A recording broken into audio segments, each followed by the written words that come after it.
Do not buy in Atlanta suburbs until you see this. Most people who are renting in Atlanta right now are making a financial decision they don't even realize they're making. Every month you write a rent check, you're funding somebody else's mortgage. And I get it, the suburbs feel safer, more affordable, like the smarter play. But I'm about to show you the numbers that are going to flip that script and its assumption on its head. Because what's actually happening inside the city of Atlanta right now is something most buyers, and honestly most agents, aren't talking about at all. And if you're sitting on the fence between buying in town or heading out into the suburbs, this video might be the most useful 10 minutes you spend this year. So let's get into it. Here's the number that surprised me when I pulled it up. The average home value inside Atlanta right now, inside the city of Atlanta right now, sits at $387,752. That's not a typo. That's not cherry-picked data from one zip code. That's the average across in-town neighborhoods, across mixed income corridors, across areas that people have been writing off as too expensive for years. Now I want you to compare what you're probably picturing when you think of Atlanta suburbs. You're thinking Cherokee, you're thinking Cobb, maybe towards Forsyth or North Fulton. And yes, there are entry-level price points out there, but when you factor in the commute, the time, the gas, the wear and tear on your vehicle, and honestly, just the quality of your daily life, that gap closes faster than most people expect. But here's the part that really matters for buyers who are actually ready to move. The pending timeline inside the city of Atlanta is averaging around 45 days. 45 days from listing to contract. That means this market is active. Buyers are competing. Properties are not sitting. And the neighborhoods driving that activity are worth knowing by name. Midtown, Buckhead Forest, Candler Park. These aren't outlier neighborhoods for wealthy buyers. These are neighborhoods where first-time buyers are closing deals right now with down payment assistance programs I'm going to break down for you in just a minute. Midtown has seen consistent demand from young professionals who want walkability and don't want to spend 2 hours in a car each day. Buckhead Forest, not all of Buckhead, specifically the Forest Pocket, is pulling buyers who want school access and a neighborhood feel without the full Buckhead price tag. Candler Park is interesting because it's one of those in-town neighborhoods where the community itself is a draw. Buyers there aren't just buying a house, they're buying into something that has real staying power. And staying power matters when you're making a 30-year financial commitment. Now here's where most people get tripped up. They look at a $387,752 number and immediately go to one question. How much do I need to bring to the table? And this is where I see buyers talk themselves out of the right move because they're calculating based on assumptions that are 5 years old. The down payment picture for in-town Atlanta has changed significantly. And if nobody's walked you through the current programs, you're probably overestimating what you actually need to close. Let me be direct with you about how this works. There are two primary assistant tracks for first-time home buyers looking at properties inside the city of Atlanta. The city of Atlanta has its own down payment assistance program, depending upon your income qualifications and the specific program structure at the time you apply.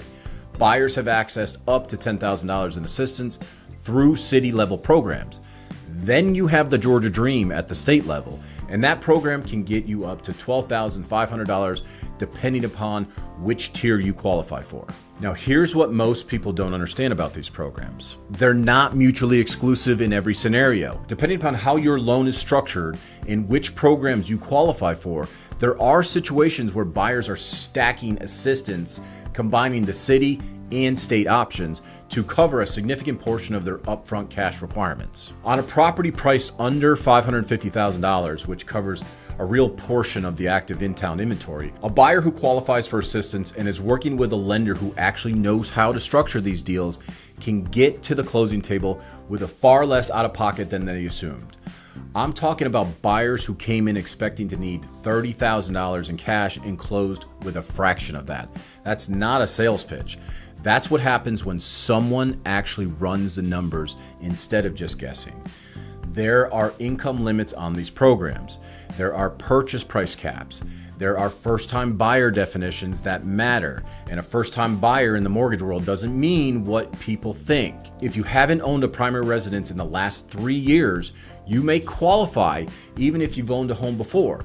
The details matter. The stacking strategy only works when someone maps it out correctly from the get-go, which is exactly why buyers who try to figure this out on their own or work with a lender who doesn't specialize in this leave money on the table. But let's say you've heard of all this before and you're still not convinced that buying in town makes more sense than renting for another year or two. Let me show what waiting actually costs in this market. There's a belief that's been floating around for years, and I hear it constantly from buyers who are on the fence.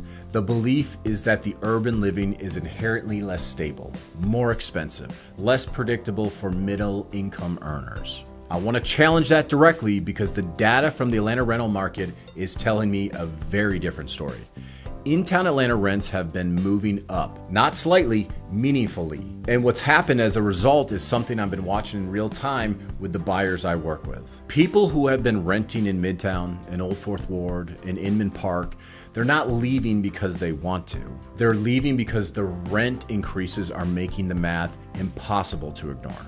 A 30-year fixed mortgage doesn't do that. Your payment in year 1 is the same as your payment in year 29. Your landlord can't call you in March and tell you your housing cost is going up by $400 next month. The stability is worth something.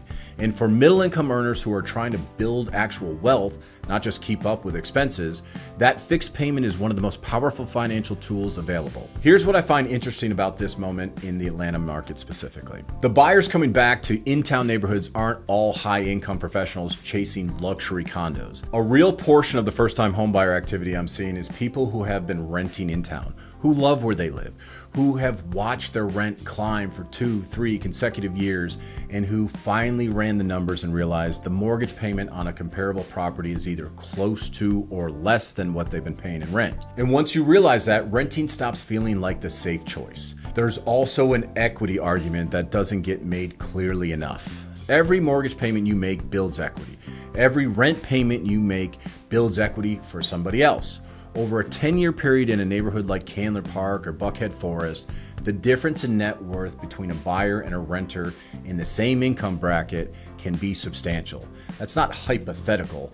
That's compounding equity growth in neighborhoods with real demand. Now, let's get practical, because I know some of you watching this are exactly the buyer I'm describing. You're in town, you're renting, the rent keeps going up. You've thought about buying, but you're not sure if the suburbs make sense for the money. Let me give you the actual loan level picture. If you're a first-time buyer looking at properties in the city of Atlanta under $550,000, here's what your option set actually looks like. FHA financing gets you in at 3.5% down on a $387,000 purchase. That's roughly $13,500. Now stack a Georgia Dream Assistance Grant on top of that, up to $12,500, and your actually out-of-pocket requirement drops to somewhere around $1,000 to $2,000 before closing costs. Closing costs are real and they matter, but those can be negotiated. Seller concession, lender credits, assistance programs that cover closing costs. These are the tools in the structure. Conventional financing at 3% down is also on the table for buyers who qualify. That's $11,600 on a $387,000 purchase. And depending upon your income and the specific conventional program, assistance can apply there too. The point is, the cash to close number that's sitting in your head right now is probably higher than what a well-structured deal actually requires. Buyers are closing in town Atlanta properties with less than $5,000 out of pocket. That's happening right now, today, in this market. The thing I want to be clear about, because I see this go wrong, is that these programs have timing requirements and lender eligibility requirements. Not every lender is approved to originate Georgia Dream loans. We are. Not every lender knows how to structure a deal that combines city assistance with state programs without creating compliance issues. We know how to handle that. This is where who you work with matters more than people realize. The structure of your loan determines what you qualify for, and the sequence in which you apply for these programs matters. Getting pre-approved with a lender who doesn't know this landscape means you might get to the closing table and discover the assistance you were counting on isn't available because the loan wasn't set up correctly from the beginning. That's not a small problem. that's a deal falling apart. So let me bring this together. The city of Atlanta has an average home value of $387,752. Active in-town neighborhoods, Midtown, Buckhead Forest, Candler Park, are moving at a 45-day pace depending. First-time buyers can access up to $10,000 through city programs and up to $12,000 through the Georgia Dream. In-town rents are rising, and a fixed mortgage payment on a comparable property is increasingly competitive with what renters are paying right now. And the loan level options exist to get qualified buyers in town Atlanta with a fraction of the cash they assumed they would need. The suburbs aren't wrong for everyone, but if you're renting in town and you've been telling yourself you can't afford to buy here, you owe it to yourself to actually run the numbers before you make that call. Because here's the question I'd like to leave you with. 5 years from now, when you look back at this moment in the Atlanta market, are you going to be the person who bought or the person who kept paying someone else's mortgage while they waited for a better time? If you want to see exactly what the numbers look like, your specific purchase price, your assistance eligibility, your actual cash to close, drop a comment below and reach out to me directly. I run these scenarios every day. It takes 15 minutes and will either confirm what you already suspected or completely change how you're thinking about this entirely. Subscribe if you want more breakdowns like this. I cover Atlanta market specifically, not generic advice, actual numbers from deals happening right now here in the ATL, and that is guaranteed.